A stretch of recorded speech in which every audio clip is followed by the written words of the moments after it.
안녕하십니까. 경남 소식입니다. 닷새 동안의 추석 연휴가 끝나고 경남 지역 관공서를 비롯해 창원 산업단지 등 기업체들이 오늘부터 대부분 정상 근무를 시작했습니다. 추석 연휴 내내 한산했던 창원 지역은 오늘부터 관공서와 기업체가 정상 근무를 하면서 창원대로 등 주요 도로가 일부 정체를 빚는 등 활기를 되찾고 있습니다.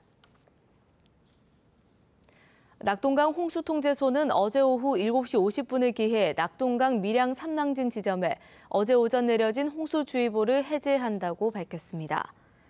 낙동강 홍수통제소는 상류 지역의 유입량과 보해 방류량, 만조위를 고려해도 수위가 하강하고 있어 홍수주의보를 해제했다고 설명했습니다. 삼랑진 지점의 홍수주의보는 수위가 5m가 예상될 때 발령되는데 어제 낮 12시 30분쯤 수위가 4.81m까지 올라갔다가 차츰 내려갔습니다.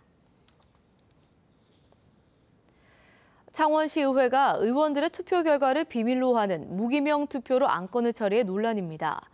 의원의 결정 사항을 공개해 책임성을 강화하려는 국회와 타 시군의회와의 다른 데다 상위법과 충돌 가능성도 제기되고 있습니다. 송현준 기자가 보도합니다. 39사단 조사특위의 활동 기간을 연장할 것인지를 심의했던 창원시의회. 300억 원대 골프장 추가 건립 등 의혹이 많아 경론 끝에 표결에 붙여졌습니다. 어느 의원이 찬성했는지 반대했는지 드러나지 않은 채 찬성과 반대 표수만 나타납니다. 표결 방식 논의도 없이 무기명 투표를 한 겁니다. 창원시의회 회의 규칙에는 거수, 기립, 기명, 무기명 투표 중에 선택하도록 돼 있지만 창원시의회는 무기명 투표만 해왔습니다. 중요한 결정조차도 소홀히 하는 경우가 있더라고요. 기명화되면은 어떤 중요한 조례를 다룰 때 보다 신중하게 표결에 임할 것이라고 저는 확신합니다. 게다가 무기명 투표를 원칙으로 하는 지방의회 표결 방식은 상위법과 충돌한다는 의견도 제기되고 있습니다. 상위법인 지방자치법에는 출석의원 3분의 2 이상이 찬성한 경우 등에만 비공개를 할 수 있도록 돼 있습니다. 지역의 의사결정을 하는데 주민들에게 알리는 것은 지극히 당연한 어떤 지방 민주주의의 원칙이고 표결까지 공개해야 된다는 것이 바로 회의의 공개 원칙에 부합한다고 이렇게 해석할 수가 있겠죠. 경남 지역 각 지방의회 가운데 무기명 투표를 원칙으로 표결하는 곳은 창원시의회가 유일합니다. KBS 뉴스 송현준입니다. 오늘 오전 1시 50분쯤 창녕군 대지면 나일론 재생공장에서 불이 났습니다. 불은 공장 건물 863제곱미터와 내부 설비 등을 태워 소방서 추산 8천만 원의 재산 피해를 내고 1시간여 만에 진화됐습니다. 공장을 가동하지 않아 인명피해는 없었습니다. 어제 오후 9시 50분쯤 창원시 성산구 중앙동 한 지하 노래방에서 불이 났습니다. 이 불로 노래방 기기 등이 타 800만 원의 재산 피해가 났고 같은 건물에 있던 10여 명이 밖으로 대피했습니다. 소방당국은 추석 연휴를 보내고 영업을 시작하려고 모니터를 켜는 순간 불이 났다는 진술을 토대로 화재 원인을 조사하고 있습니다. 어제 오후 2시 50분쯤 창원시 마산하포구 월영동 주택가에서 16m 높이의 22,900V 고압선 전봇대가 인근 다가구 주택으로 넘어졌습니다. 이 사고로 다가구 주택 담장이 일부 파손되고 인근 100여 가구가 정전됐습니다. 인명피해는 없었지만 다가구 주택 일부 주민들이 긴급 대피하기도 했습니다. 소방당국은 시멘트로 만든 고압 전봇대 밑부분이 노후화돼 부러진 것으로 보고 사고 경위를 조사하고 있습니다. 추석 연휴 기간 김해공항을 이용하신 분들 날이 갈수록 더 붐빈다는 느낌 틀림없이 받으셨을 겁니다. 확장 공사가 어떻게 돼가는지 궁금하실 텐데요. 이철재 기자가 남은 과제를 정리해드립니다. 이철재 기자가 보도합니다. 요즘 김해공항은 며칠이 멀다 하고 최다 이용객 기록을 갈아치우고 있습니다. 그만큼 승객 증가 속도가 빠릅니다.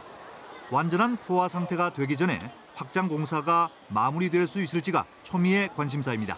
김해공항 확장은 4조 원 이상을 들여 길이 3.2km의 활주로와 터미널을 1개씩 새로 짓는 공사로 정부는 김해 신공항 건설 공사로 부릅니다. 부산시는 신공항 조기 완공을 위해 지난달 시작한 예비 타당성 조사를 6개월 만에 마무리하고 설계 기간도 줄여 최대한 빨리 착공한다는 계획입니다. 2025년도에는 완공이 될 수 있도록 저희들이 정부에 계속 건의를 하고 있고 저희 시에서도 적극 그런 방향으로 노력할 계획입니다. 중요한 건 조기 착공만이 아닙니다. 대형 항공기가 드나드는 우리나라 새 관문공항이 되려면 활주로 길이를 더 늘려야 한다는 게 대체적인 견해인데 정부와 협의를 거쳐야 합니다.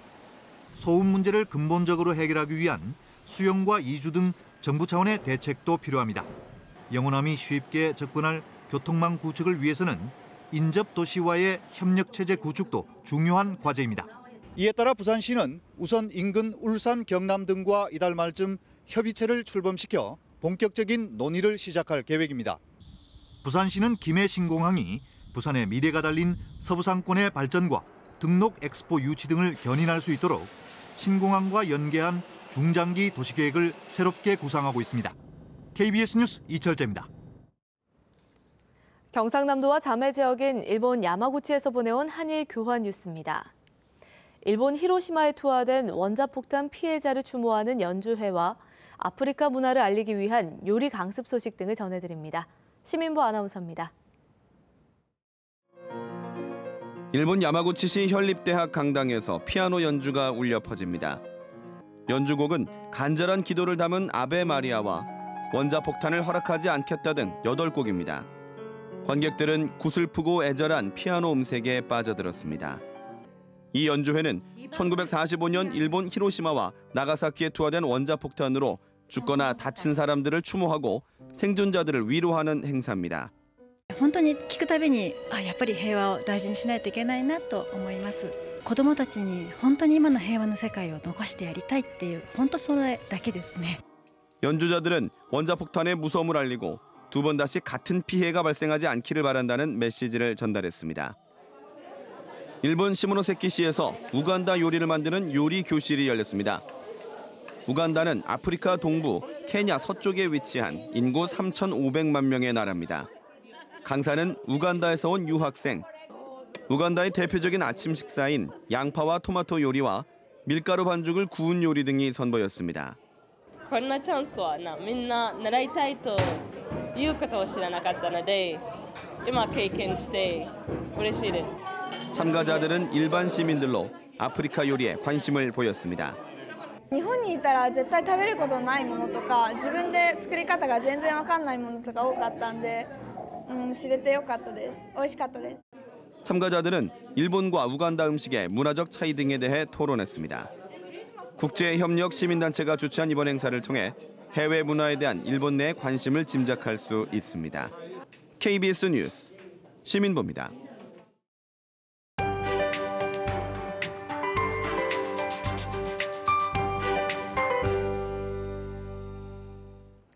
길었던 연휴만큼 날씨 변덕도 심했습니다. 특히 지난 주말은 100에서 200mm가 넘는 폭우가 쏟아지면서 귀갓길이 조금은 불편함을 겪기도 했는데요. 지금도 남해안을 중심으로 비가 지나고 있습니다. 태풍 말라카스의 간접 영향을 받겠고 약한 빗줄기와 함께 바람이 무척 거세게 불겠습니다. 특히 해상의 경우 태풍의 전면 수렴대에 들겠습니다. 모든 바다에 풍랑특보가 내려졌고요. 남해 동부 먼바다는 태풍특보로 대치될 가능성도 있겠습니다.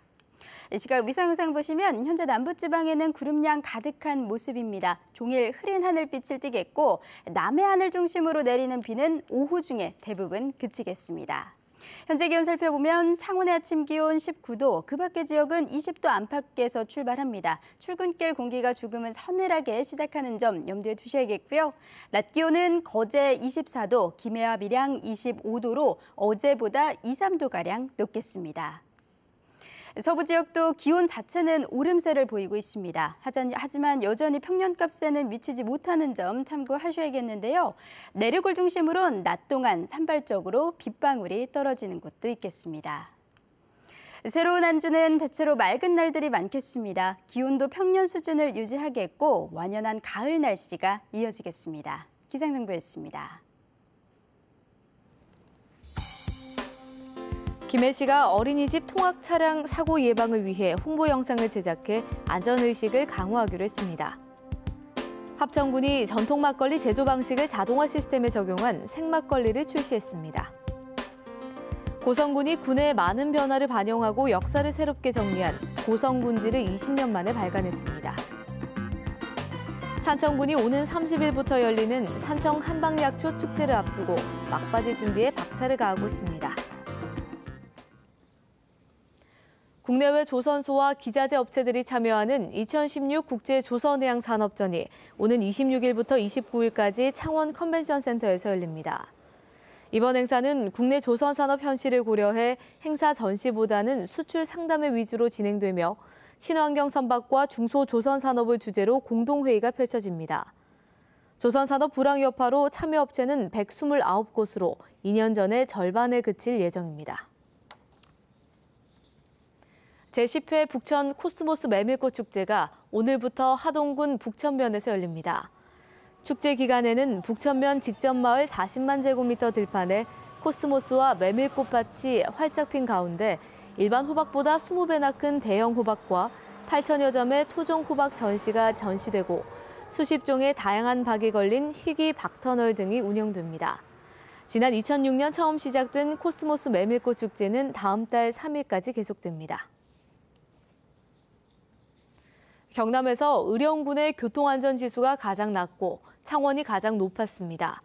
도로교통공단이 발표한 지역별 교통안전지수를 보면 의령군의 교통안전지수는 62.3에 그쳐 경남에서는 가장 낮았고 남해와 창녕이 각각 65.6과 69.3으로 다음으로 낮았습니다. 반면 창원시는 85.6으로 가장 높았고 양산시 81.8, 함안군 77.8로 상대적으로 높았습니다. 음주운전을 했다가 적발된 경남 지역 교원이 전국 두 번째로 많았습니다. 국회 교육문화위원회 조훈현 의원이 교육부로부터 제출받은 최근 5년간 교원 음주운전 적발 건수를 보면 경남은 122건으로 경기 250건에 이어 전국 두 번째로 많았습니다. 반면 서울은 36건, 전남 26건, 부산은 24건으로 교사들의 음주운전 적발이 비교적 적었습니다. 지난해 경남에서 흡연이나 음주로 징계를 받은 학생이 2,700여 명으로 나타났습니다. 교육부 자료에 따르면 지난해 경남에서 흡연이나 음주로 징계를 받은 학생이 초등학생 2명, 중학생 570명, 고등학교 2,140여 명으로 나타났습니다. 유형별로는 흡연 징계자가 2,300여 명으로 음주 380여 명보다 압도적으로 많았고 고등학생 가운데는 12명이 퇴학 처분을 받았습니다. 경남 지역에서 매년 200건 안팎의 부동산 실거래 허위 신고가 적발됐습니다. 민홍철 국회의원의 국정감사 자료를 보면 다운계약과 미신고 등 부동산 실거래 위반 적발 건수가 경남은 지난 2012년부터 지난해까지 4년 동안 모두 846건으로 나타나 한 해 평균 211건이었습니다. 올 상반기에도 모두 133건이 적발돼 제주와 경기, 서울과에 이어 전국 5번째로 많았습니다. KBS 뉴스를 마칩니다. 고맙습니다.